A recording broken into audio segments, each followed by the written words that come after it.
یہ بات حضور علیہ الصلاۃ والسلام کے زمین پہ تشریف لانے سے پہلے کی ہے، آپ کی بعثت سے پہلے کی ہے۔ ایک بادشاہ تھا، کافر تھا، اس کے پاس ایک جادوگر تھا اور وہ جادوگر کو اپنے پاس رکھتا تھا اور جادو کے ذریعے لوگوں کو روب میں لیتا تھا۔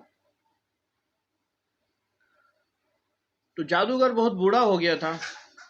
اس نے بادشاہ سے کہا کہ بادشاہ سلامت، اب میں بہت بوڑھا ہو چکا ہوں، میری موت کا وقت قریب آ گیا ہے، آپ ایسا کریں کہ اپنی رعایا میں سے ایک جوان کو، کسی کو منتخب کر دیں، ذہین کو، کہ جو میرے پاس آئے اور میں اس کو جادو سکھاؤں تاکہ اس کے ذریعے پھر آپ کا دربار چلتا رہے۔ تو بادشاہ نے اس کی بات کو قبول کر لیا اور ایک نوجوان کو منتخب کیا۔ وہ نوجوان جادوگر سے آ کے جادو سیکھتا رہا۔ پھر کچھ عرصے کے بعد وہ ایک راہب کے پاس سے گزرا۔ راہب یہ عیسیٰ علیہ السلام کے دور میں، عیسیٰ علیہ السلام کے بعد وہ لوگ ہوتے تھے جو ترک دنیا اختیار کرتے تھے اور اللہ کی عبادت کرتے تھے۔ اس کے گھر کے پاس سے گزرا تو اس نے راہب کو دیکھا، تو اس کے دل میں آیا کہ راہب کے پاس بیٹھوں۔ وہ راہب کے پاس بیٹھا تو راہب نے اس کو عیسیٰ علیہ السلام کی شریعت، موسیٰ علیہ السلام کی شریعت اور دین کی باتیں بتانا شروع کر دی۔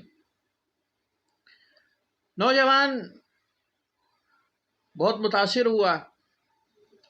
اب اس کا معمول بن گیا کہ وہ جادو سیکھنے کے لیے جاتا تو راستے میں راہب کے پاس بھی بیٹھ جاتا تھا، راہب سے دین کی باتیں سنتا رہتا تھا۔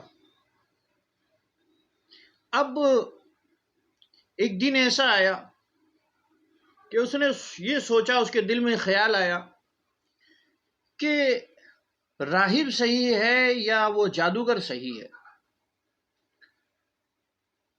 یہ اس کے دل میں خیال آیا اور اس نے ایک آبادی میں دیکھا کہ ایک ہاتھی لوگوں کے قابو سے باہر ہوتا جا رہا ہے، بہت نقصان پہنچا رہا ہے، کسی کے گھر کو توڑ رہا ہے، کسی پیڑ کو توڑ رہا ہے، لوگوں کو مار رہا ہے، بڑا بدمست ہے۔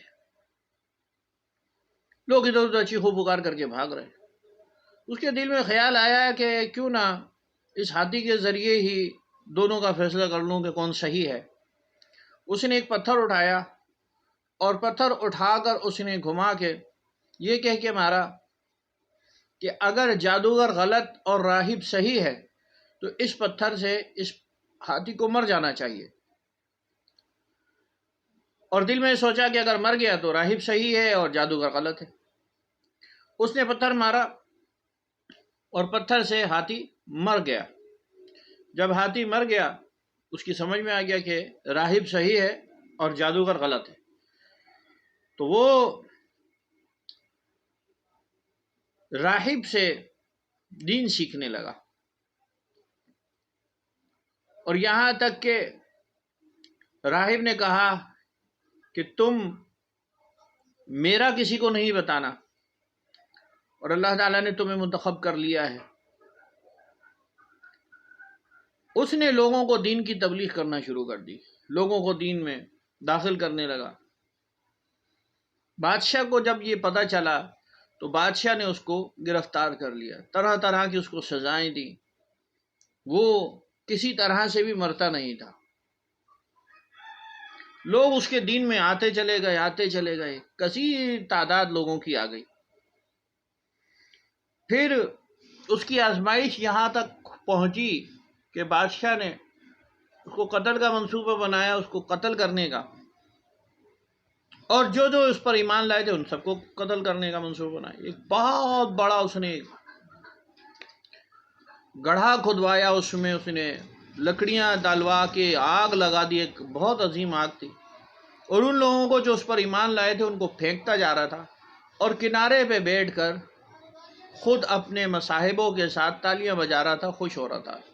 یعنی جنہوں نے مجھے نہیں مانا آج وہ اس آگ میں پھینکے جا رہے ہیں.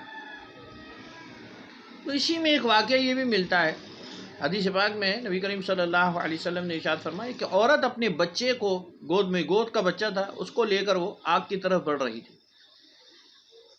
تو اس کے خیال آیا، جب آگ کا کھائی دیکھی، آگ جلتی ہوئی دیکھی تو اس کو ڈر لگا.